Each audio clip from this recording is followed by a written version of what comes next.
+2-ൽ biology science എടുത്ത് പഠിക്കാൻ പറ്റാതെ പോയതിൻ്റെ വിഷമത്തിൽ നേഴ്സിംഗ് ഫീൽഡ് ചൂസ് ചെയ്യാൻ കഴിയില്ല എന്നോർത്ത് വിഷമിക്കുന്നവരാണോ നിങ്ങൾ? എന്നാൽ നിങ്ങൾക്ക് മുൻപിൽ നേഴ്സിംഗ് ഫീൽഡിലേക്ക് ടേൺ ചെയ്യാനുള്ള ഒരു ബെസ്റ്റ് വേ തന്നെയാണ് GNM എന്ന് പറയുന്നത്, അഥവാ ജനറൽ നേഴ്സിംഗ്. +2-ൽ 50% മുകളിൽ ഏത് സ്ട്രീം എടുത്ത് പാസ്സായ സ്റ്റുഡൻസിനും GNM അഥവാ ജനറൽ നേഴ്സിംഗ് പഠിക്കാൻ സാധിക്കും.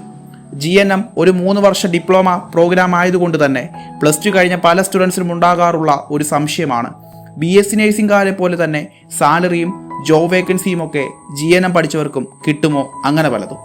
തീർച്ചയായിട്ടും BSc നേഴ്സിംഗുകാരെ പോലെ തന്നെ GNMകാർക്കും നല്ലൊരു സാലറിയും ജോലി അവസരങ്ങളും ഇന്ത്യയിലും വിദേശത്തും ലഭിക്കാറുണ്ട്. ഇതിനെല്ലാം പുറമെ നമ്മുടെ ഗവൺമെൻറ് സെക്ടറിലും PSC ത്രൂ ജോബ് വേക്കൻസികൾ അവൈലബിൾ ആണ്. ഇനി 3 വർഷത്തെ GNM കോഴ്സിന് ശേഷം 2 വർഷത്തെ പോസ്റ്റ് BSc കംപ്ലീറ്റ് ചെയ്യുകയാണെങ്കിൽ BSc നേഴ്സിംഗുകാരുടെ അതേ ലെവലിൽ ഡിഗ്രി ക്വാളിഫിക്കേഷൻ GNMകാർക്കും ലഭിക്കുന്നതാണ്. BSc നേഴ്സിംഗുകാരെ പോലെ തന്നെ നേഴ്സിംഗ് കൗൺസിലിൻ്റെ അണ്ടറിലാണ് INCയുടെ അണ്ടറിലാണ് GNMും ഉൾപ്പെട്ടിട്ടുള്ളത്.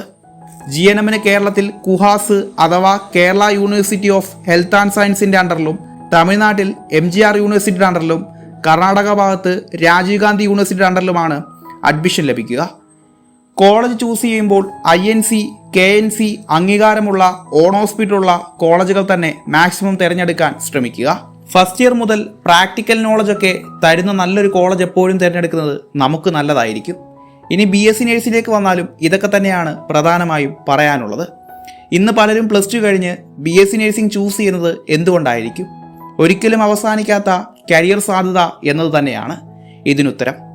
മനുഷ്യനുള്ള കാലം അത്രയും, ആശുപത്രിയുള്ള കാലം അത്രയും, രോഗങ്ങളുമുള്ള കാലം അത്രയും നേഴ്സിംഗ് എന്ന കരിയറിൻ്റെ സാധ്യത വളരെ വലുതാണ്. രോഗികളുടെ അവസ്ഥ കാണുമ്പോൾ അവരോട് അലിവ് തോന്നുന്നവരായിരിക്കും ഒരു യഥാർത്ഥ നേഴ്സ് എന്ന് പറയാം. അങ്ങനെ തോന്നാത്ത പക്ഷം വളരെ ബോറടിപ്പിക്കുന്ന ഒരു കാര്യമായിട്ടും ഈ ജോലി എന്നേക്കും മാറിയേക്കും. റിസ്ക് ഫാക്ടർ വളരെ കൂടുതലുള്ളൊരു ജോലിയാണ് BSc നേഴ്സിംഗ് പഠിച്ചവരുടെ എന്ന് പറയുന്നതിൽ തെറ്റില്ല. കാരണം ജോലിഭാരവും ഹോസ്പിറ്റലിലെ തിരക്കും ശരിക്കും അസ്വസ്ഥതപ്പെടുത്തുന്നതാണ്. അതുകൊണ്ടാണ് നേഴ്സുമാരെ ഭൂമിയിലെ മാലാഖമാരെന്നൊക്കെ നമ്മൾ വിശേഷിപ്പിക്കാറുള്ളത്. BSc നേഴ്സിംഗും INC അഥവാ ഇന്ത്യൻ നേഴ്സിംഗ് കൗൺസിലിൻ്റെ അണ്ടറിൽ വരുന്ന 4 വർഷത്തെ ഡിഗ്രി പ്രോഗ്രാം തന്നെയാണ്. പെൺകുട്ടികൾക്ക് മാത്രമല്ല ആൺകുട്ടികൾക്കും വളരെയധികം ജോലി സാധ്യതയുള്ള മേഖല തന്നെയാണ് നേഴ്സിംഗ് കരിയർ എന്ന് പറയാം. ആശുപത്രികളെ പോലെ തന്നെ ഹോം നേഴ്സ് എന്ന മേഖലയിലും ഇന്ന് സാധ്യതകൾ കൂടി വരികയാണ്. ആളുകളെ വീടുകളിൽ ചെന്ന് പരിചരിക്കുക എന്ന് പറയുന്നത് വളരെയേറെ സാധ്യതകളുള്ള, മണിക്കൂറിന് ശമ്പളം കിട്ടുന്ന ഒരു ജോലി തന്നെയാണ്. +2 ബയോളജി സയൻസ് പാസ്സായ വിദ്യാർത്ഥികൾക്ക് മാത്രമാണ് BSc നേഴ്സിംഗ് പഠിക്കാൻ പറ്റുക. മിനിമം 50% മാർക്കോടെ ഫിസിക്സ്, കെമിസ്ട്രി, ബയോളജി സബ്ജക്റ്റുകൾ പാസ്സായിട്ടുണ്ടാവണം. LBS PNC മാക് ത്രൂ ആണ് കേരളത്തിലെ അഡ്മിഷൻ BSc നേഴ്സിംഗിന് നടക്കുക. കർണാടക ഭാഗത്തേക്ക് നോക്കിയാൽ KCET അഥവാ കർണാടക കോമൺ എൻട്രൻസ് ടെസ്റ്റ് എഴുതുകയും മംഗലാപുരം ഭാഗത്തും മൈസൂർ ഭാഗത്തും ബാംഗ്ലൂർ ഭാഗത്തും KCET അറ്റൻഡ് ചെയ്തവർക്കുമാണ് അഡ്മിഷൻ ഇതുവരെ കൊടുത്തിരുന്നത്. എന്നാൽ ഇനി തൊട്ട് 25% ഓരോ കോളേജിലെ സീറ്റുകളും KCET അറ്റൻഡ് ചെയ്യാത്തവർക്കും കൊടുക്കാൻ വിധി വന്നിട്ടുണ്ട്.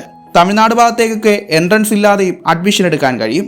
തീർച്ചയായിട്ടും കർണാടക, ബാംഗ്ലൂർ, തമിഴ്നാട് ഭാഗത്തേക്കോ കേരളത്തിലൊക്കെ അഡ്മിഷൻ നിങ്ങൾ BSc നേഴ്സിംഗിനും GNMനും നോക്കുന്നുണ്ടെങ്കിൽ ഉറപ്പായിട്ടും ഈ നമ്പറിൽ നിങ്ങൾക്ക് കോൺടാക്റ്റ് ചെയ്യാം. ഇത് എൻ്റെ വാട്സ്ആപ്പ് നമ്പറാണ് 8072918097.